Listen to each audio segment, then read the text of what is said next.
All right, let's admit all. Here we go.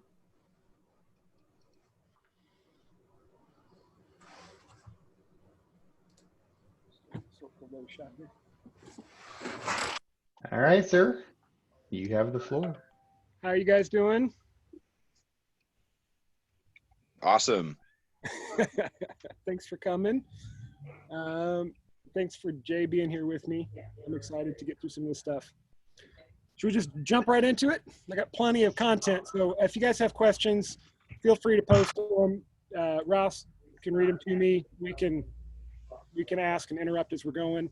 So there's plenty to go through here, but feel free to interrupt if you want to.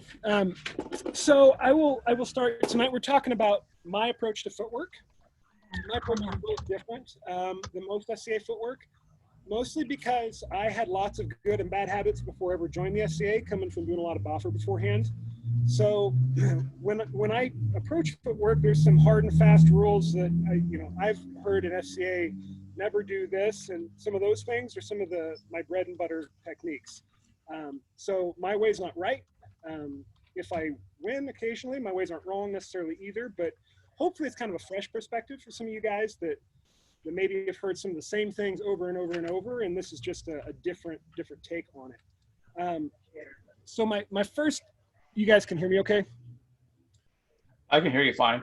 Awesome. Oh, yeah. So my first big point, if you guys walk away with nothing from this session other than this one statement to think about this. I believe the goal of any fight is to get a dominant angle. So kind of like in chess, the point of chess isn't knocking the other guy's king over. It's getting to that position where you've got the attack angle, he can't get away, right? It's the same idea in my mindset when I'm fighting. So my goal isn't necessarily to try to get the stick to hit him at all costs. Rather, what I'm trying to think about is how do I get to a position where I have a dominant angle on him? And then most of the time, when you can get to that good dominant angle where he doesn't have good defense and you have a clean offense and you're safe, you're going to get that win. So it's just a little different way of thinking. Whether you're attacking from obliques, whether you're changing your angle up and down, whatever your technique is, whatever your approach is, I'm thinking about how do I get to a dominant angle, a better angle, rather than how can I make this stick go faster to get to his head. Does that follow? And then the next statement here is, and I've got a lot of friends who are better fighters than me who talk about how when they fight, their footwork, they just walk. Their hips naturally walk. It's a natural mechanical motion. So when they fight, they just walk. And God bless them. I'm so glad that works for them. That doesn't work for me. It doesn't get my hips in the right position, doesn't get my shoulders in the right position. I struggle when I just try to walk and I end up getting hit with a big stick. So I actually do think of it more like dancing. And the good news is I suck at dancing, and yet I can do this. So there's hope for those of us that have two left feet. So there's a couple, I really do though think about it like dancing, and hopefully by the end of tonight, you'll see that a little bit more. So I have an illustration to talk about, to illustrate what I mean by dancing versus walking. All of us, if you've been around the SCA for any length of time, have fought this guy, where he plants a foot and swings, plants a foot and swings, plants a foot and swings. And those swings can be scary. We don't want to get hit with them.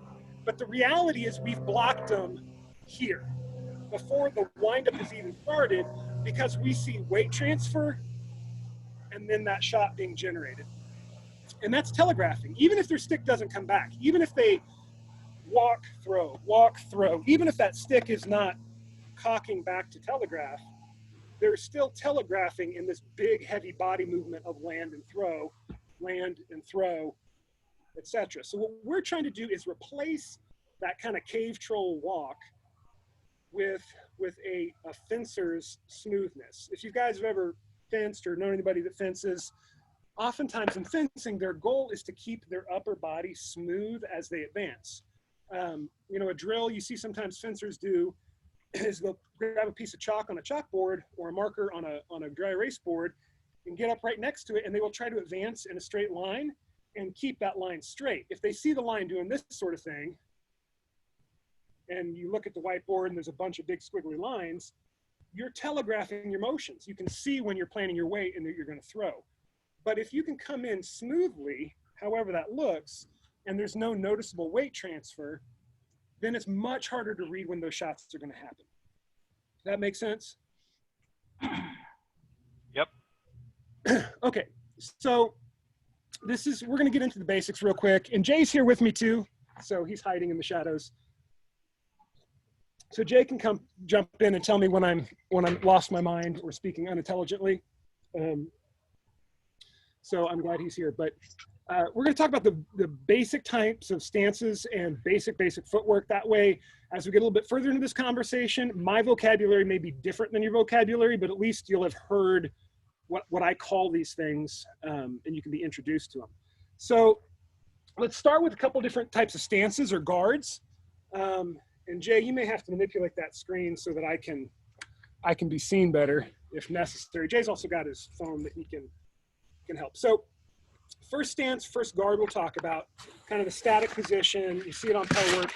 I will admit some of my best friends in the SCA and some guys that I look up to as fighters that are way better than I'll ever be, they fight in this very neutral square horse stance position. And then they kind of walk forward from that. I'll be honest, there's some strengths to this stance. It doesn't work particularly well for me. And part of the reason is I don't have a lot of stability if I get positive pressure put on me. And it's harder for me to get to an angle that I need to go to without putting my back to my opponent. So this doesn't work for me. If this works for you, that doesn't mean this class won't have some things you can grab from it. But hopefully you'll understand kind of where I'm coming from when you see how I do my stance. So the other drastic extreme of this, which is far less common in the FCA, but I've seen it a few times, and I've seen some good fighters use it, is this incredibly linear stance. You know, this almost, you know, fencing position type stance. And there's some things that are beneficial from this position. There's some obvious issues, right? If I'm going to cut offside, I mean, I have a lot to move to get to. And again, getting to some of these lateral oblique positions, my back is going to end up being facing my opponent, and it doesn't work very well for me. So I do approach, I start with my horse stance. I take my whichever step. We'll talk about which foot to lead with in a little bit. But I pick a foot, point it forward, toes pointed toward my opponent, back foot slightly out, feet about shoulder width apart. That's my basic stance. It's a good balance of being able to move forward and backward. It allows me to have some stability. If I get positive pressure on me, it allows me to cut to the obliques very easily and quickly, and I can still do lateral movement. So that's kind of the happy medium for me. Questions about stances really quick. I'm just going to speed through these first few sections. Yeah, thank you. Okay, so we're going to define, I believe, 5 basic types of footwork. I'll have to, Jay, is it just 5 on my notes? So all of my footwork can be learned in 5 simple steps. And the first of which are mind-bendingly simple, okay? So what I define as a step, so when you hear me say the word step, this is what I'm referring to. Whichever foot is forward, whether you're right or left-handed, makes no difference. A step is an expanding and a contracting, gaining ground and recovering, whether it's forward or back, side to side. That's a step. Pretty simple. The second motion that I use, the second piece of footwork that I use, is called a pass. A pass is simply defined as changing my guard as to which foot is forward. So right now I have a left foot forward, a passing position. Now I have a right foot forward. Passing motion is that. Now, one of the questions I often get is, what's the difference between a pass and just walking? Okay, here's walking. Here's passing. Anybody tell me what the difference is? Bueller? What's happening? Hips. Yeah. So for me, one of the big weaknesses of taking a walking approach to footwork is that your hips aren't getting into a dominant position. So for example, I may be taking some steps, and then I may move to a pass. And the purpose of that pass is to get my hips and my shoulders to that dominant position. That make sense? Okay, those are the easy ones. I want to just touch on this really quick before we get to a couple of the more complex pieces of footwork. But I believe this to be true. There's very few things in my techniques that I would say I'm right and everyone else is wrong. This is one of them. This is maybe the only one tonight. Here's my firm belief, my conviction. You must be, if you were to be a competent fighter, comfortable fighting either sword leg forward or sword leg backward. I know most of us tend to be more comfortable in one position or the other, but if you have to stop and think like, oh, I don't like being in this position, you've already missed your shot, you've already been killed. So let me demonstrate what I'm talking about. Jay's gonna come over here, and we're gonna talk about this just a minute. If I only feel comfortable with this sword foot back, I'm gonna be hobbling around him, trying to get to a dominant angle where I can keep my sword foot back. If I'm okay either position, I'm able to take a passing stance to get to wherever I need to be. And I'm not thinking about how do I get to my comfort spot so that I can throw my shot. It does not matter to me which foot is forward. It doesn't matter whether I'm fighting right-handed or left-handed, what weapon set I am. I want to be just as comfortable with either foot leading so that that's never a catch in my mind of, oh, I got to get to my spot. Because you don't want to get to your spot. You want to get to a dominant angle. That's the whole point. That makes sense? If I beat that dead horse enough? All right, let's do the fun pieces of footwork now. The ones that are a little more complicated. The next one we're going to talk about is called a false step. It's what I call it anyway. A false step is, if we talked about a standard step, right, is expanding of your stance and closing of your stance. A false step is simply contracting your stance and then expanding your stance. However you want to do that. Does that make sense? Why would you ever use a false step instead of a normal step? There's some neat little tricks you can do. I will admit, this is one of the pieces of footwork I don't use a ton, but I do use it. If you're tentative about advancing and you're not sure if you really want to commit to it, sometimes that is enough just to put a little bit of pressure on your opponent to get them to respond to something. So if I'm fighting and I don't really want to just dive in, but I want to kind of push on them a little bit, you'll see I'm not even really necessarily always planting my weight. Another way that I can do that is try to be sneaky and to gain some ground without them paying attention. And we'll talk about the role of the shield a little bit later, but I just want to tease on it now. Oftentimes I'll sneak my sword and shield forward, take that false step, and pull my shield back to me as I recover. And what happens when you're fighting, it's a little difficult to see, is you don't really feel that pressure. And then all of a sudden you can't tell, but I've gained 12, 16, 24 inches that you didn't even realize I took. So false steps can be useful little tools, but I'll be honest, anytime your feet are that close together, you're very susceptible to getting knocked over. So you need to know how to use it. Don't just use it because you think it looks cool. All right, so let's talk about the big one for tonight. And some of you, this will be old hat. Some of you will never heard of this before. And for some of you, this is going to be the thing that is maybe the most controversial.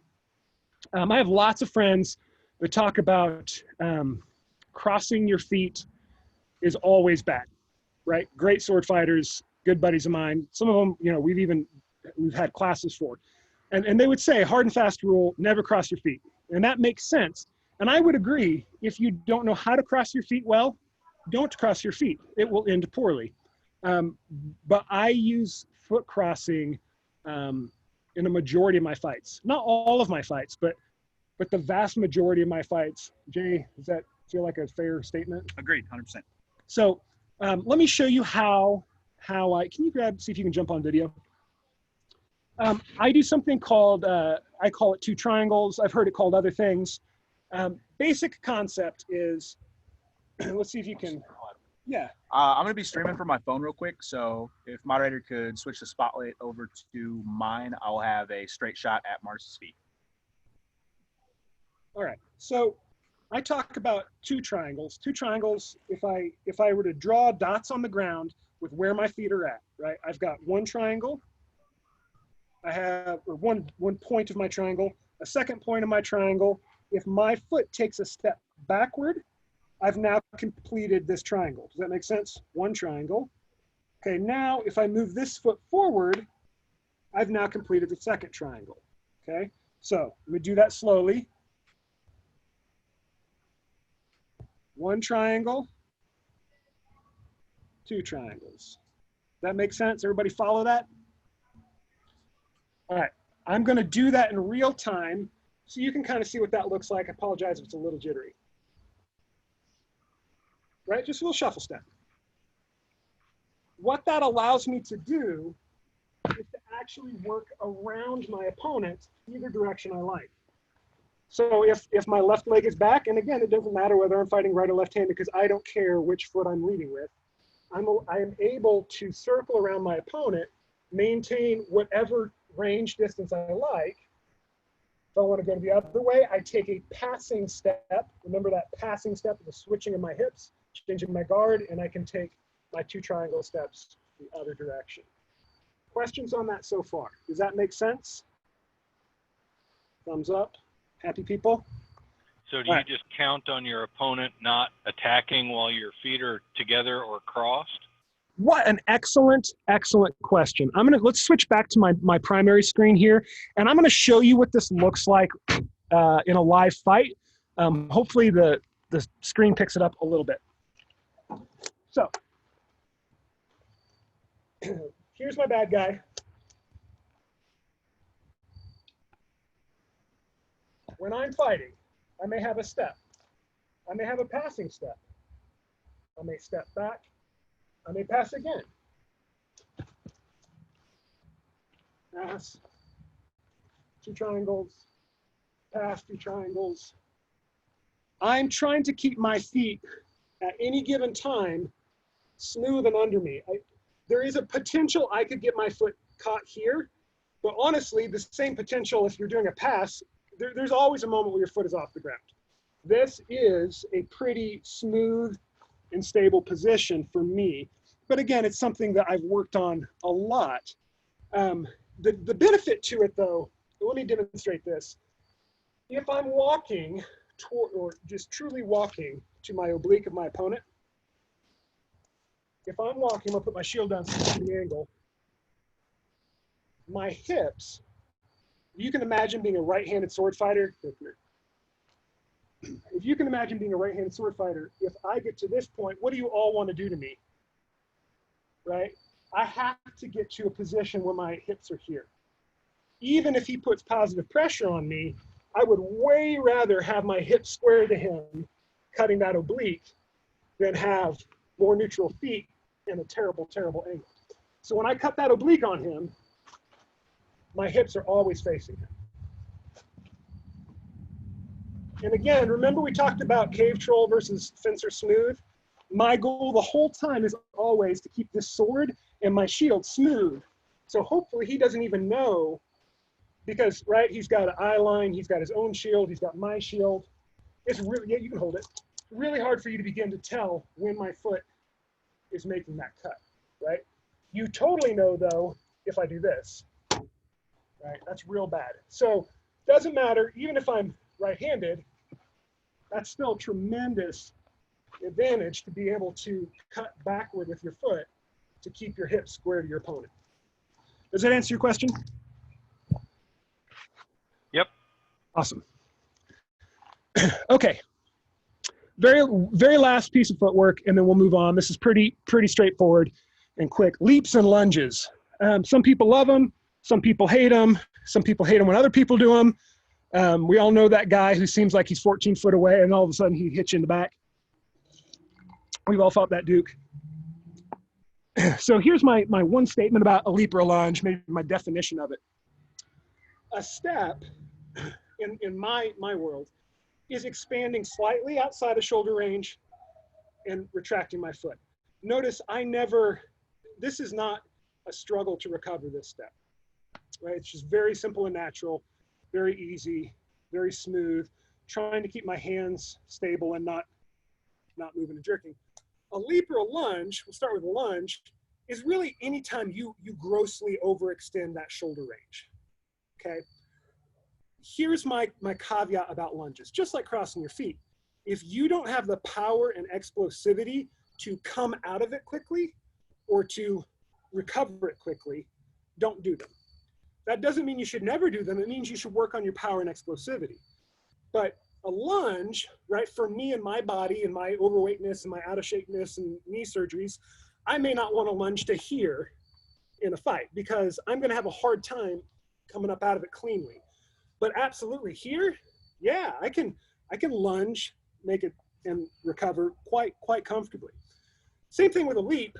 If a lunge is just keeping your back foot on the ground, overextending, one good note on lunges, don't put your knees over your ankles. Bad, right? This is much safer on your knees, much easier to come and recover out of. So lunge is keeping your back foot on the ground. A leap is letting that back foot come off the ground. Okay, so if you're stepping, let's say you've got step, step, leap. That makes sense? It's not some superhuman Olympic athlete feat of strength. It's just a very quick lunge with that foot back to get to the recovery position as quick as possible. That's something hopefully I can still do for many years, even if I have another knee surgery or two. All right, questions on leaps and lunges. All right, so let's talk about application then. Number one thing, and this kind of gets to the argument of why I do the 2 triangles, but the number one question is, how do you recover properly after gaining ground on your opponent? So if you're advancing, what do you do to make sure you can recover properly? So let me demonstrate what I mean by this because it's a little vague. All right, Jay, come on in frame here for me. So if I take a step to the oblique of Jay, I've actually not gained any angle. If anything, I've actually made it easier for him to hit me. I've given him a little bit better shot. What I have to do after making my advance, in whichever of these 5 footwork techniques we're using, after making that advance, I have to recover my angle, right? I have to square back up to him. So if I'm making a pass, a big pass, I have to recover my angle. If I'm making a step, I have to recover my angle. If I'm using my 2 triangles, if I'm coming back and back, I don't want to be standing here when I'm done. I want to be standing here when I'm done. So there's always an angle adjustment to recovery. So I think about it in 2 phases.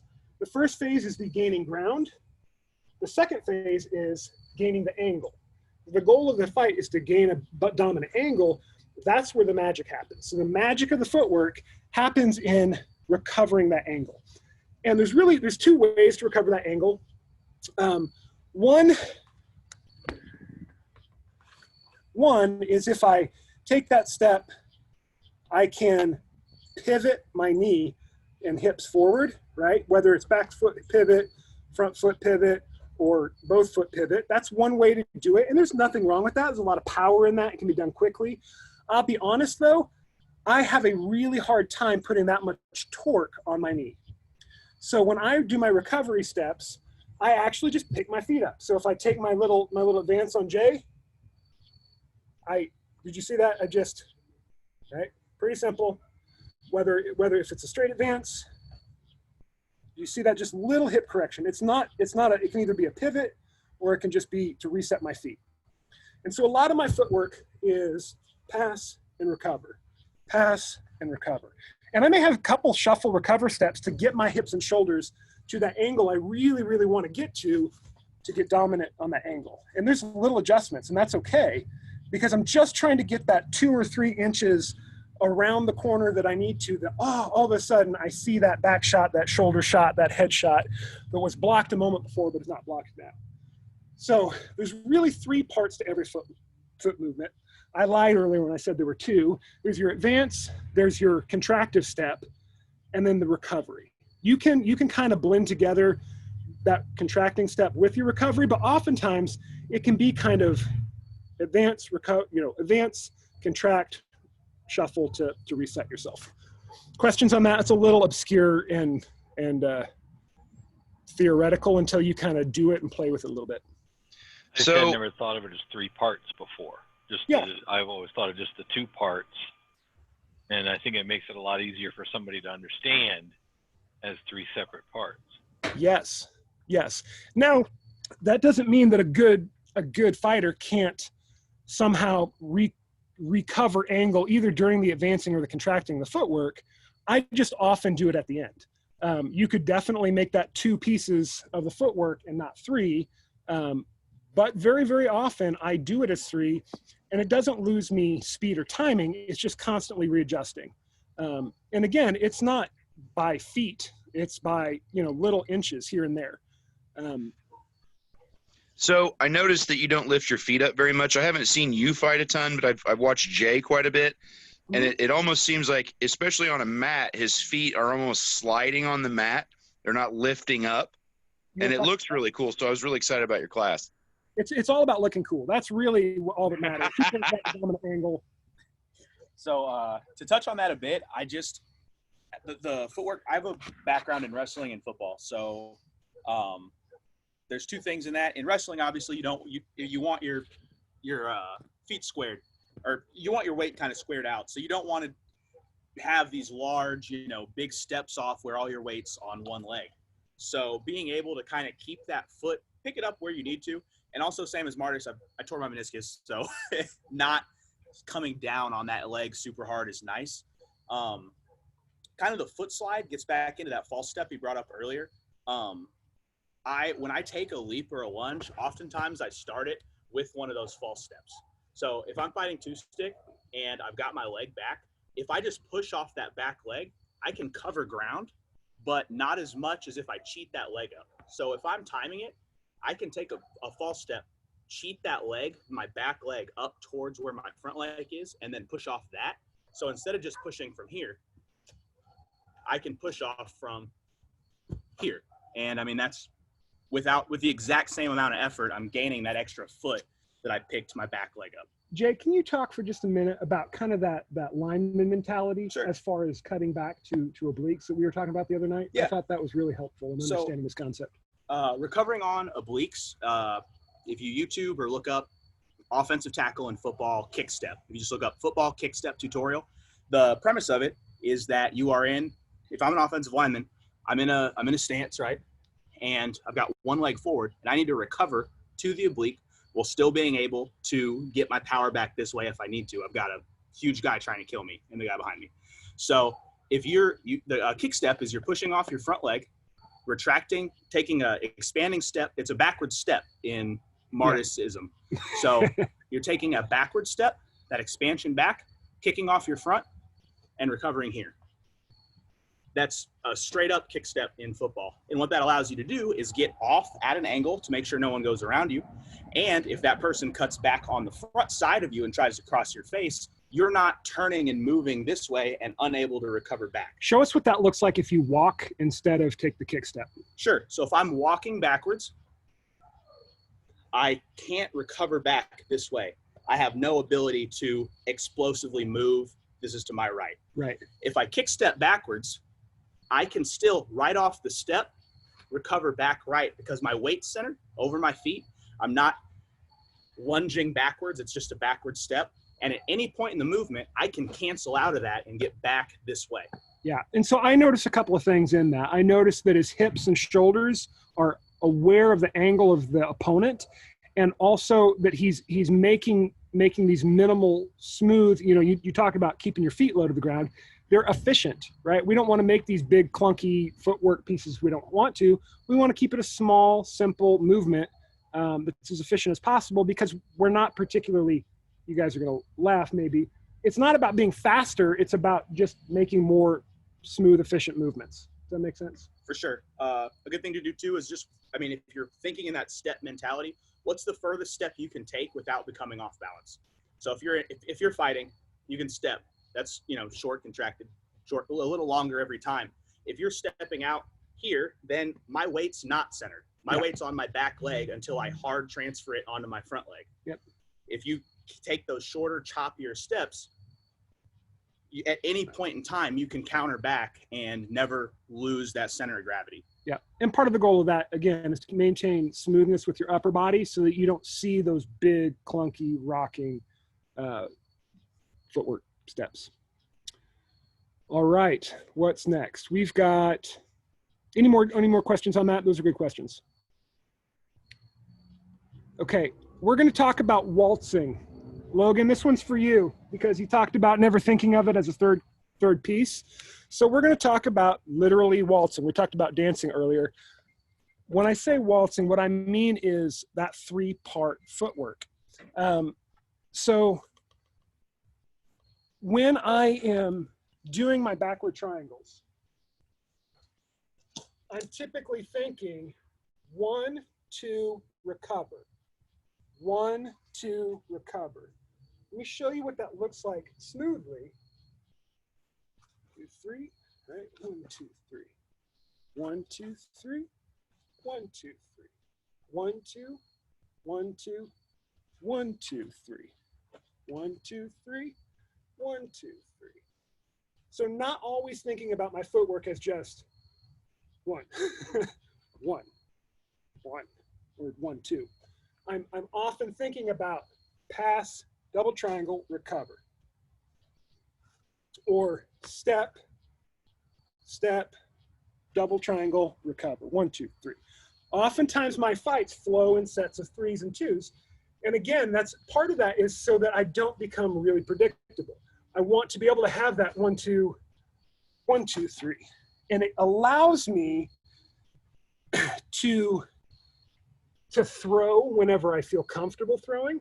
I may throw before I begin the movement. I may throw during the movement. I may throw as I land. I may throw as or after I recover. So being able to think about your shots, not just in the way of, big step, throw, big step, throw, but to be able to think about throw, throw, right? Throw, throw, throw. There's multiple components to the footwork that all give you moments of weight transfer and torque and different angle sets. You may have 3 different angle sets in one pass, double triangle, recover. Does that follow? That's a little more technical than and it's kind of hard to explain if you're not used to the concept. Have you ever tried training actually to music? No. I have not, so I'm just curious. That's a good question. Full disclosure, I'm a percussionist. So, I mean, I'm aware of that. I'm aware of rhythm and timing in my head as I'm fighting. But no, I don't particularly train or think about it to music because, again, in my mind, that becomes predictable. So if I think about playing a song, it becomes step, throw, throw, step, throw, step, step, throw. And again, it becomes very sing-songy and predictable. I'm much more trying to create erratic motion while maintaining my smoothness, composure. I want you to not be sure if I'm going to throw now or throw now. Does that make sense? Yeah, you just need to fight the improvisational jazz. Yeah, it's avant-garde jazz. So it's a drum solo. So let me touch on that just a little bit. So I want to demonstrate what I mean by that. And this is a very crucial thing. You can throw before you step. You can throw during your step. You can throw when your foot hits the ground. You can throw when you recover your hips. Did you guys see that? Was that slow enough and smooth enough that it made sense? You can throw before you step, after you step, when you recover. Any point in that process. Notice each one has unique advantages and disadvantages as to what angle I have, what power I'm able to generate, where my body is at. But it's much more nuanced and finessed than just gain ground, hit, gain ground, hit. Does that make sense? Excellent explanation. Yeah, very good. So how do we practice this if this is a brand new concept to you? Waltzing, timing your shots at different parts of the footwork. These sound like a little more advanced technique pieces, but they don't have to be difficult to learn and to pick up. So here's how I Pell. I'm going to just show you, honestly, most of my Pelling, I don't really care if I even have a sword. A lot of it when I'm Pelling is just free work, free flowing around my Pell. And when I do have a stick, it's mostly about working my angles and where I'm at and which of those 5 footwork pieces I'm at. And then the hand stuff will come along. It'll come, your different angles, your different patterns. Matter of fact, if you've learned a pattern stationary, you can then take that pattern on the move with you and really enjoy it and have fun. Because there's so many times you can do the 1 through 6 drill on your own in a horse stance, standing in your front yard looking like a Neanderthal. So when I Pell, oftentimes my warm-up is just free flow work.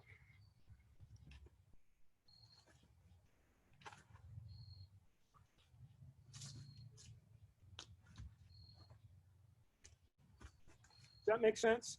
And then once I really get used to it and I feel like I'm smooth enough and my knees aren't in pain, I'll add a stick to it.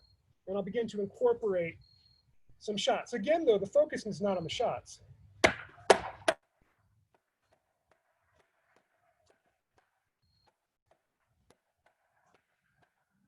So I'm beginning to think, and again, my brain is focused on what I'm choosing to do with my feet and my hips and my angle, and I'm just letting myself throw shots. So that's kind of how you can begin to put that together and make it smooth. But you don't have to just completely free throw. If you just want to say, I want to work on my 2 triangles.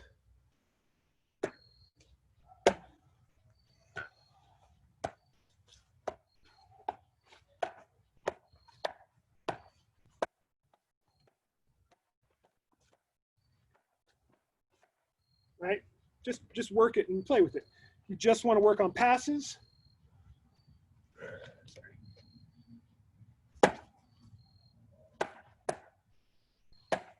If you just want to work on steps.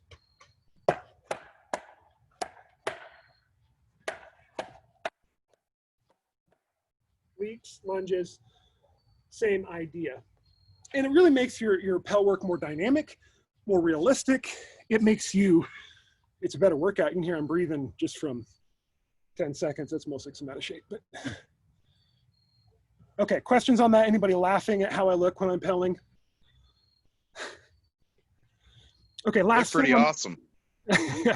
Last thing I want to touch on is don't neglect different ranges. So how can we describe this? Can you grab a shield? Don't neglect to Pell different ranges, because you'll see me a lot. You can hold that. You see me a lot working angles to gain an advantage, but there's other things that come with range. Sorry, that you may not be able to do at every range. So it's critical that you're not just thinking on your Pell, everything's in this kind of, what range am I in? What do we call this? B, C, something? You know, not everything is in this mid-range where I'm comfortable. You've got to also make sure you're working in and out. So a great way to do that is start basically belly bucking your Pell.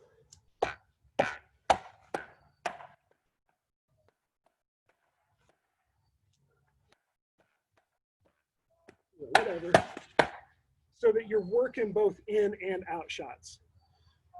When you begin to work in and out and around, all of a sudden you're fighting. You're not just practicing where to hit.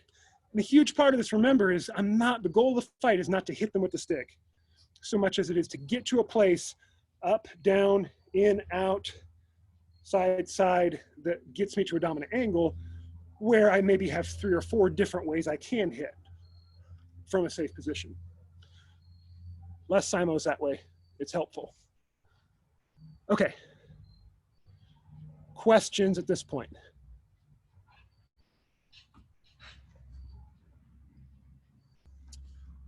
So I've got some frequently asked questions that I've gotten over the years. One of the biggest ones is how to handle crowding.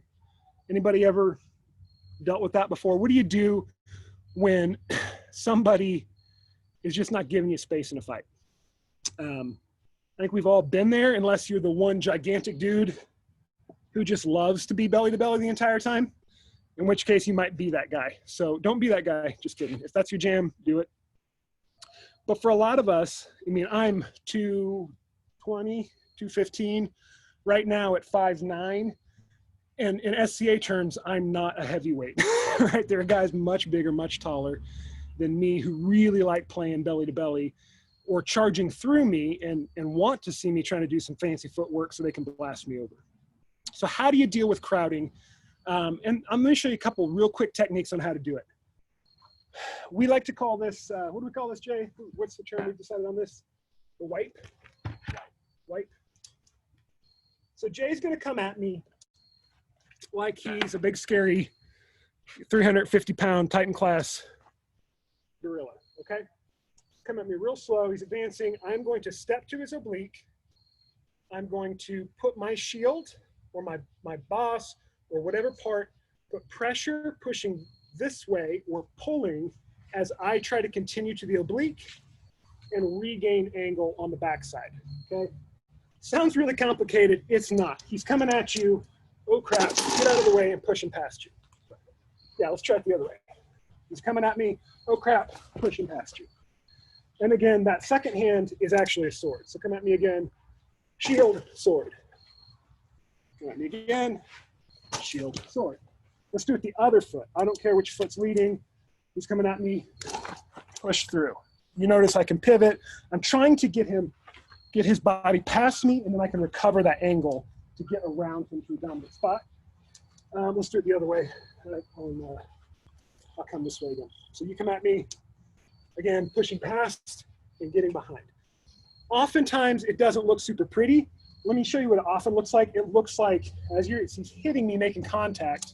I'm going to drop the shield for a second.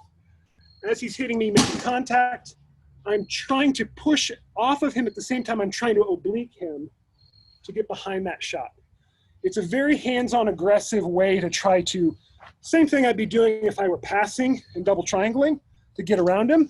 I'm just literally pulling him as I do it with my shield, with my basket of my sword, anything I can to get around him. Other side, same way, grabbing him and getting around him. That's a really easy way to keep somebody's mass moving forward, and I'm just trying to redirect it and gain a dominant angle. Works great in melees, works great in tournaments. Takes a little practice. You can practice it on your Pell, on a tree, right? You got your tree, your Pell. I'm going to grab it with my sword or my shield, push past and get the oblique. Push past and get the oblique. Questions on that?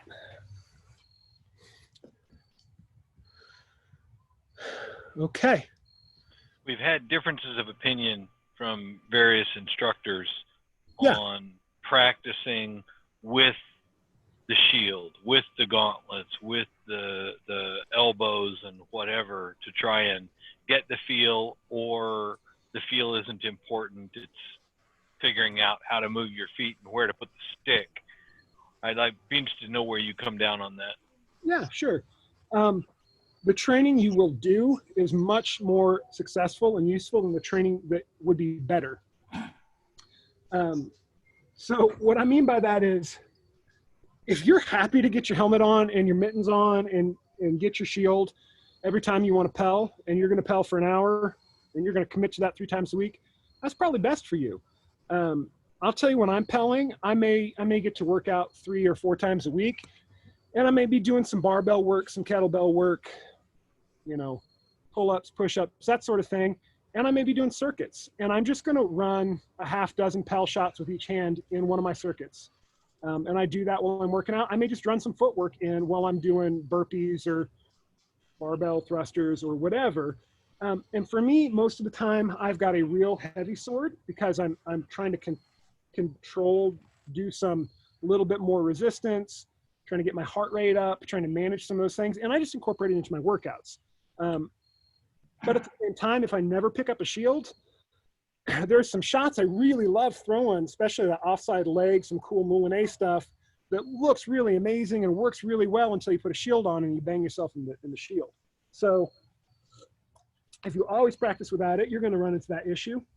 But in general, yeah, I think the more realistic you can make your training environment to how you fight, the better it's going to prepare you for a real fight. But at the same time, it'd be better to get 20 minutes 4 or 5 times a week with just a sword than maybe that one time that you managed to pick up all your gear. Does that answer your question? Excellent answer. Thank you. Yeah. Okay. What range do you want to fight at? That's another great question. Jay answers this maybe a little bit different. We were having a good conversation about it the other day. What range do you want to keep the fight at, Jay? What's your thoughts on that? I mean, so it really depends. Speaking personally, I like throwing shots. So if we classify A range as belly to belly, B range is we can each, right in that sweet spot, we can each hit head and body without stepping. C, we can throw at the tip of our sword and step to hit the body. And D being neither of us can hit each other without taking a lunge. I like that B to C range. If you want to spend time practicing and be skilled in each one, but everybody kind of has a range that if they could put every fight there, they probably would.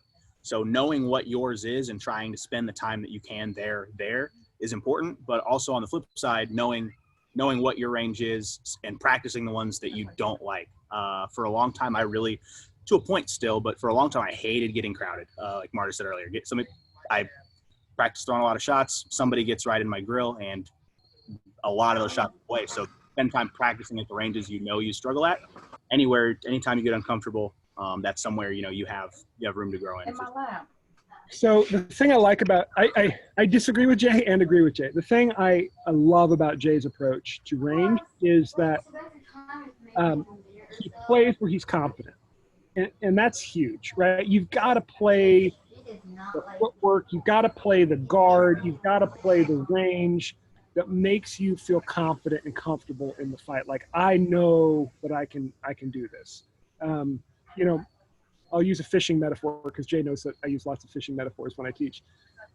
What's the best bait to throw at a given time? There's always a better color, a better speed, a better depth in the water, whatever. But at the end of the day, it's the one that you feel confident with, because you're more likely to put it in the right place and to feel good about it, be paying attention.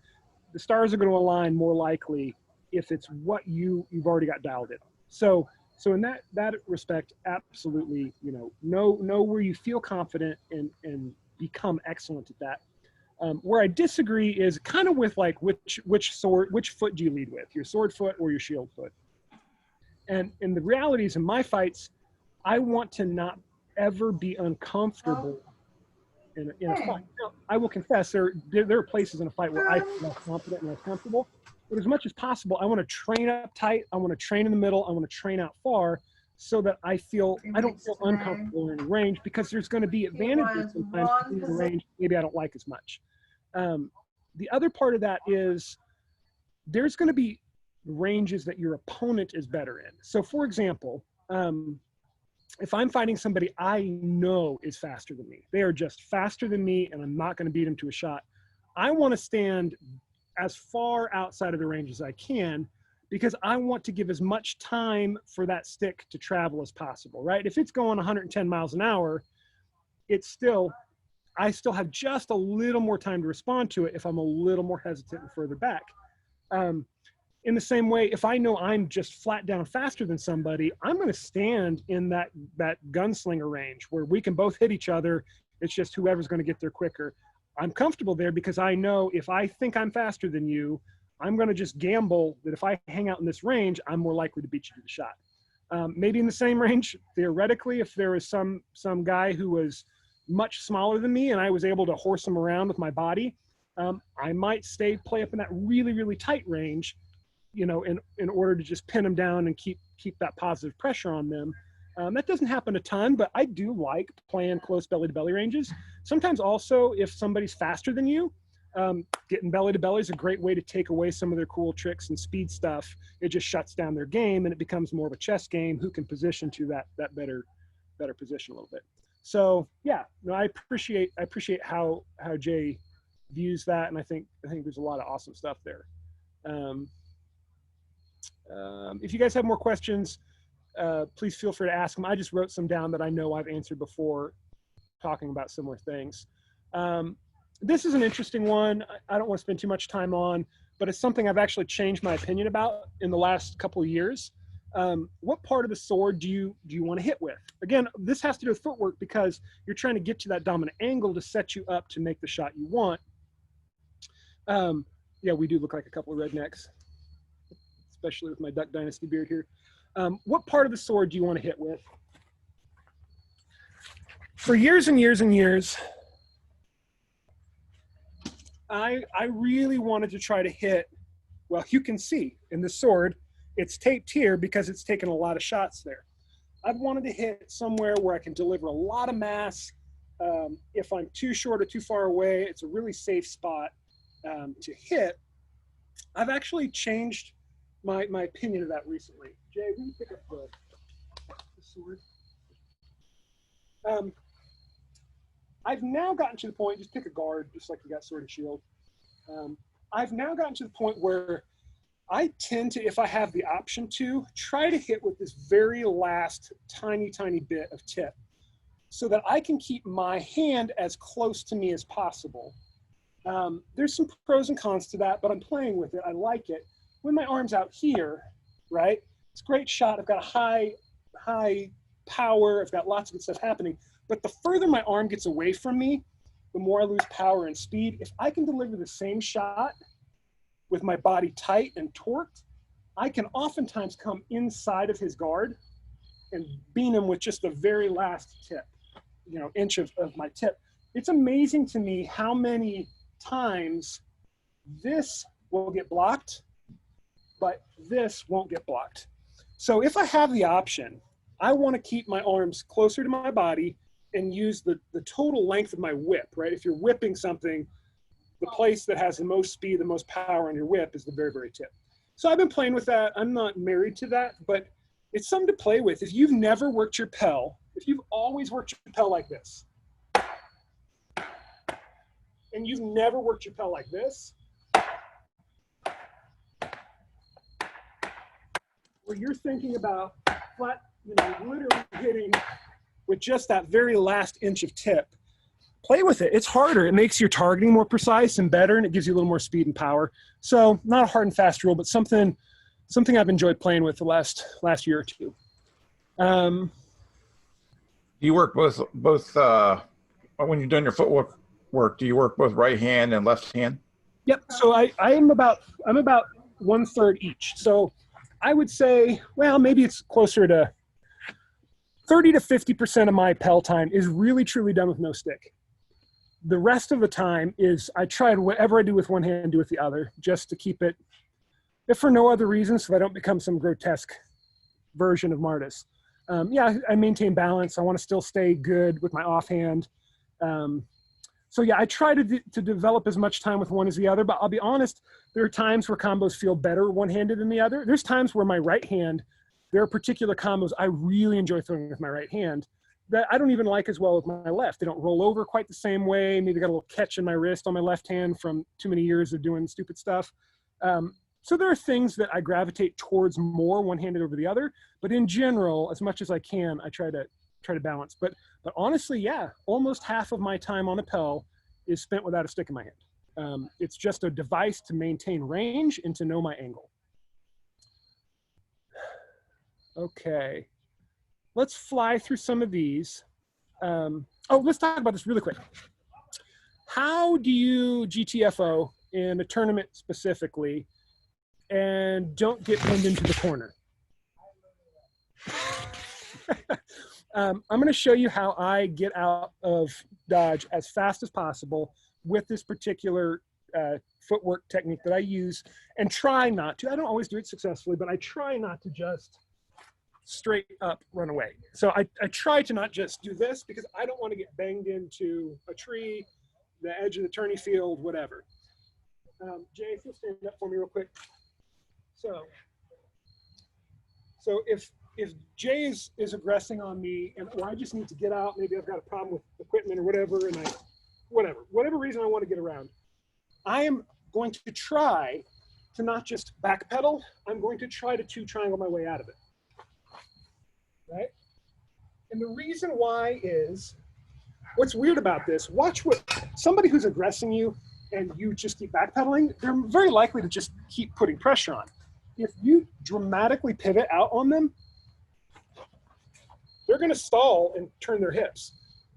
And fine, I just keep fighting. But we haven't lost any ground. So if I can, and it doesn't matter either way, I'm going to try to triangle to pivot them, because it's going to stop that dead run. We're going to at least have to figure out what's going on. And a lot of times that saves me that couple feet of turning field I need left while I can still run away if I want to. Okay. I'm going to talk about, I don't know how we're doing on time, so somebody keep an eye on time for me. I know we're getting kind of close. We're going to talk about a few dirty tricks, and then I'm going to make a couple controversial claims. If you guys have any more questions, interrupt me, and then I'll just keep going until somebody tells me to be quiet.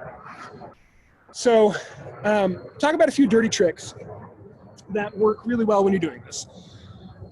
Shield percussive work, as well as shield blinding. These are both, I think I'm going to put you on this side. That may be a bad decision. If I want to cut to this oblique and I cut with a pass, that's fine. He sees me coming and he's very likely to try to throw something on the way.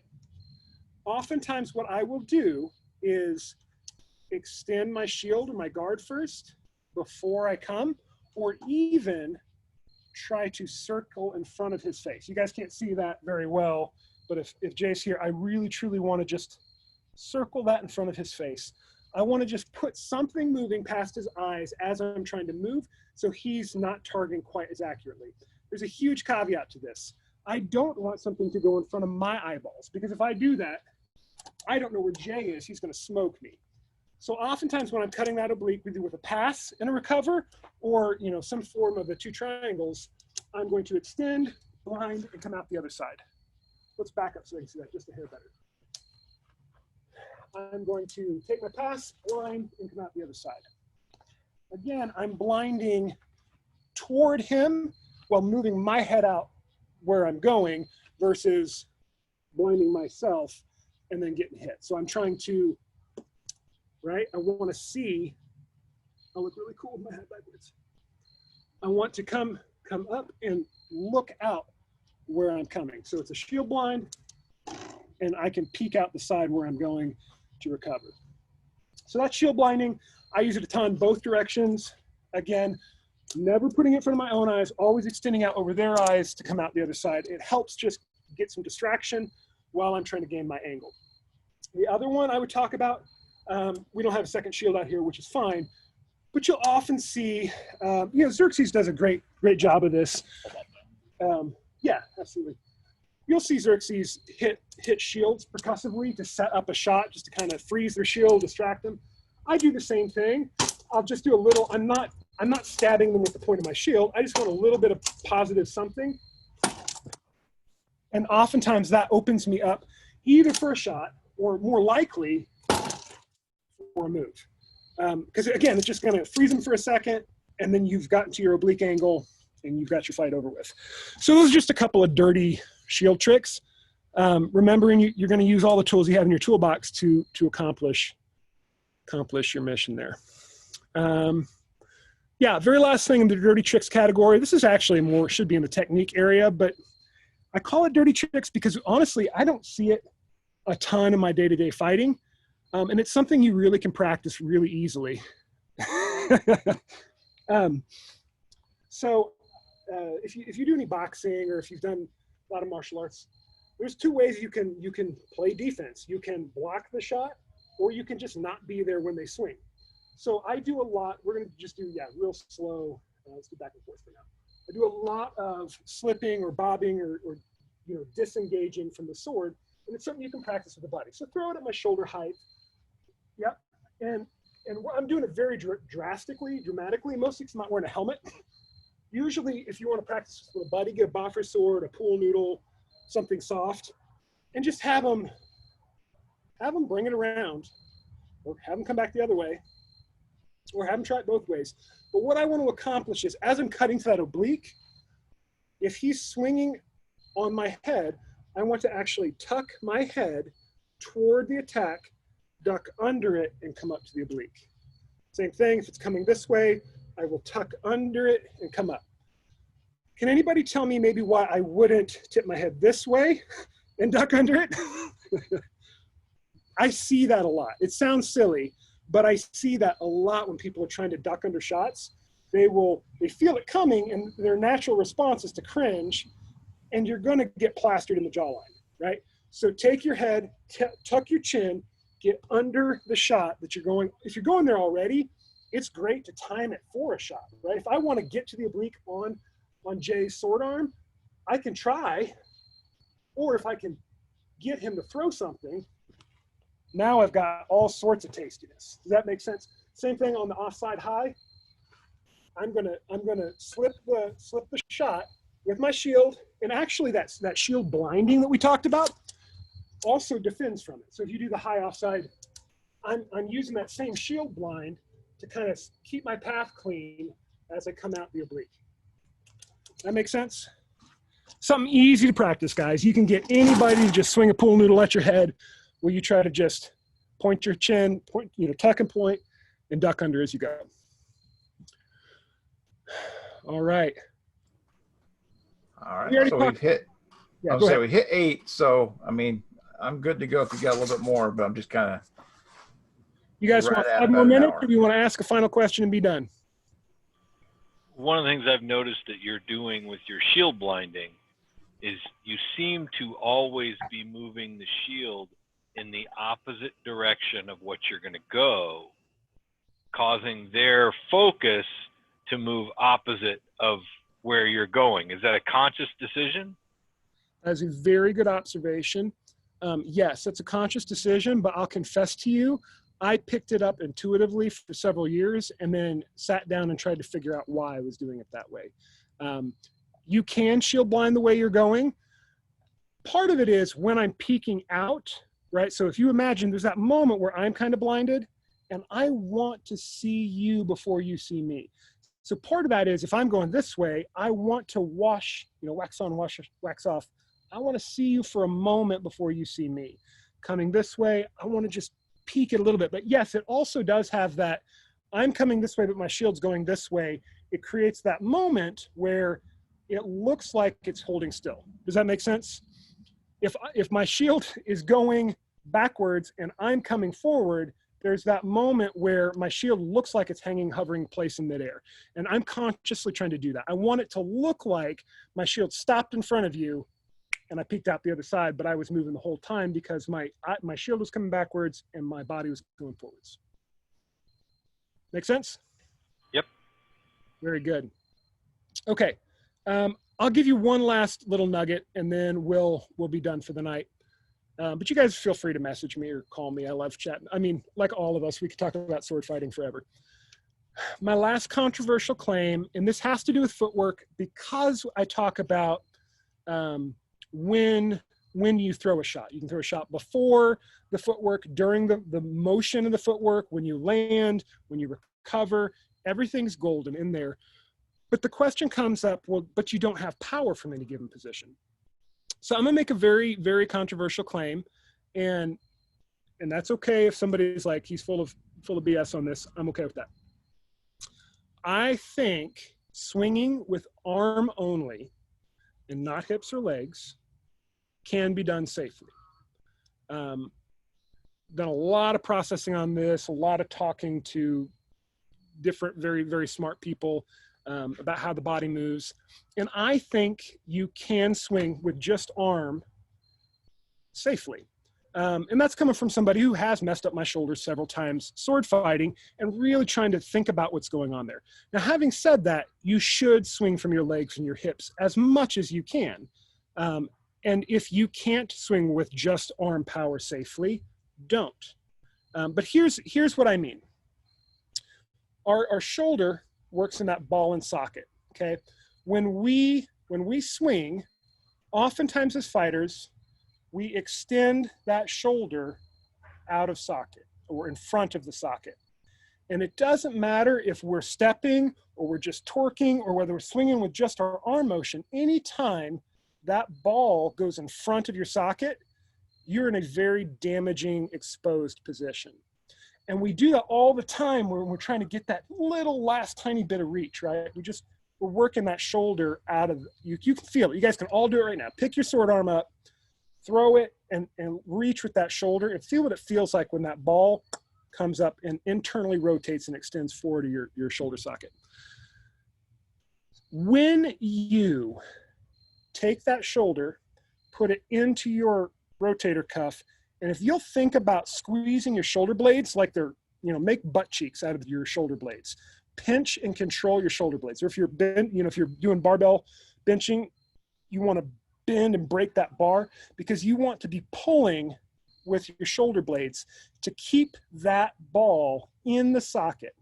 When you do that, notice you can't extend quite as far because you've lost that internal rotation, but your shoulder is safe, whether you're fighting with or without hips.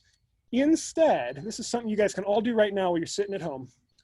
Do a shot with your pretend sword where you just slowly let your shoulder travel out. Reach as far as you can, let your shoulder come out of socket.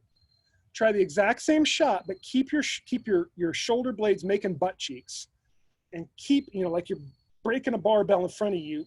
Exaggerate it, pinch your shoulder blades till they hurt. Come forward and stop when your shoulder can't, when you don't want it to come forward. Now what I want you to do is just twist with your hips. Do you guys feel a difference in how that feels with your body? That's the difference between swinging safely and not swinging safely. So it is safer to swing with the power generated from your hips and your waist, but you absolutely can throw with your arms safely if you're maintaining external rotation of the shoulder and that shoulder ball is safely in the socket. And when you throw those shots, you should primarily feel it in your shoulder blades. Let me demonstrate really fast what I'm talking about. So an arm shot. This is my traditional hip, flat snap, right? Same shot can be thrown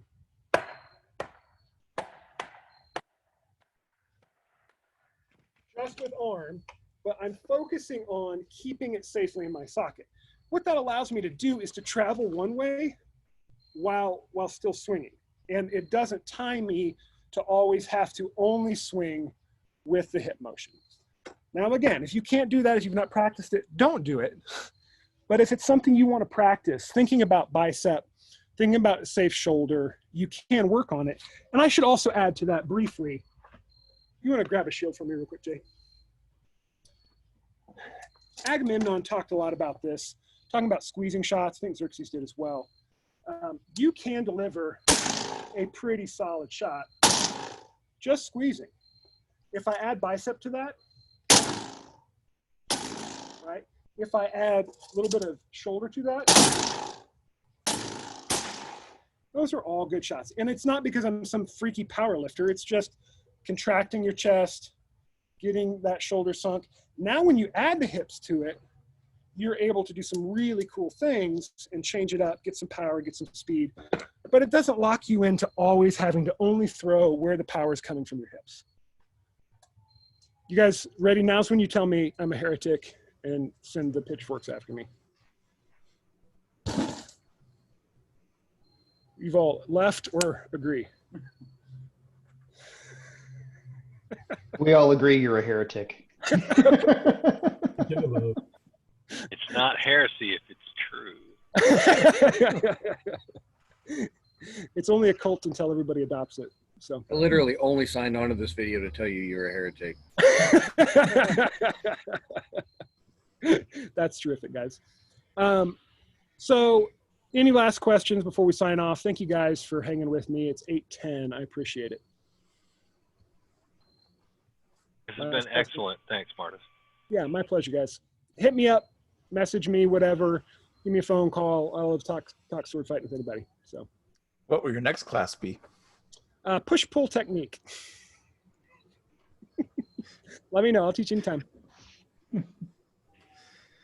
So I thank you, Martus. I appreciate it, especially when you brought in your Pell and a visual aid in Jay. Thank you, Jay.